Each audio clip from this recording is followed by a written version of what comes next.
త్వరలో గోరంట్ల మాధవ్ అరెస్ట్, వారి ఫిర్యాదుతో మరిన్ని చిక్కుల్లో. వైసీపీ రాష్ట్ర అధికార ప్రతినిధి మాజీ ఎంపీ గోరంట్ల మాధవ్ మరిన్ని చిక్కుల్లో పడ్డారు.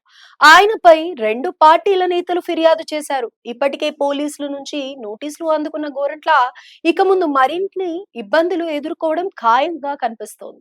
అత్యాచార బాధితుల పేర్లు బహిర్గతం చేసిన కేసులో వైసీపీ మాజీ ఎంపీ గోరంట్ల మాధవ్ నోటీసులు అందుకున్నారు. విజయవాడ సైబర్ క్రైమ్ పోలీసులు ఆయనకు నోటీసులు జారీ చేశారు.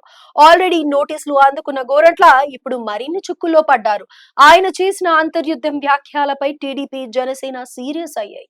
ఈ విషయంపై ఎస్పీకి ఫిర్యాదు చేశాయి. మాధవ్ మీద చర్యలు తీసుకోవాలంటూ ఎస్పీ జగదీష్ కు ఆ రెండు పార్టీలు కంప్లైంట్ చేశాయి. రాష్ట్రంలో అలజడులు సృష్టించి శాంతి భద్రతలకు విఘాతం కలిగించేలా ఆయన వ్యాఖ్యలు ఉన్నాయని ఫిర్యాదులో తెలిపాయి. టీడీపీ, జనసేన అంతేగాక గోరంట్లపై రాజద్రోహం కేసు వేయాలని డిమాండ్ చేశాయి. గోరంట్ల మాధవ్ గతేడాది చేసిన పలు వ్యాఖ్యలు ఇప్పుడు ఆయన్ను చిక్కుల్లో పడేశాయి.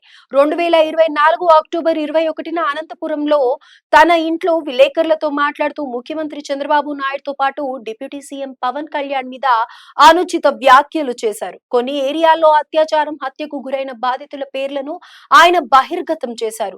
దీంతో అదే ఏడాది నవంబర్ 2న విజయవాడ సైబర్ క్రైమ్ పోలీసులకు ఫిర్యాదు చేశారు. రాష్ట్ర మహిళా కమిషన్ మాజీ chairperson Vasireddy Padma section 23/4 of POCSO BNS 72, 79 సెక్షన్ల కింద గోరెంట్ల మీద కేసు నమోదు చేశారు. ఇప్పుడు ఇదే కేసులో సైబర్ క్రైమ్ పోలీసులు ఆయన విచారణను చేపట్టనున్నారు. ఏపీ ప్రభుత్వంలో అంతర్యుద్ధం మొదలైందని వైసీపీ నేత గోరంట్ల మాధవ్ చేసిన వ్యాఖ్యలు వివాదాస్పదంగా మారాయి. దీంతో మాధవ్ వ్యాఖ్యలపై అభ్యంతరం వ్యక్తం చేస్తూ అనంతపురం ఎస్పీకి కూటమి నేతలు ఫిర్యాదు చేశారు. రాష్ట్రంలో శాంతి భద్రతలకు విఘాతం కలిగేలా మాధవ్ వ్యవహరించారని ఫిర్యాదులో పేర్కొన్నారు.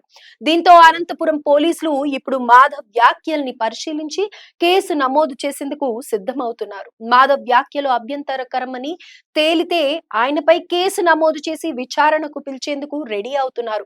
దీంతో మాధవ్ కు వరుసగా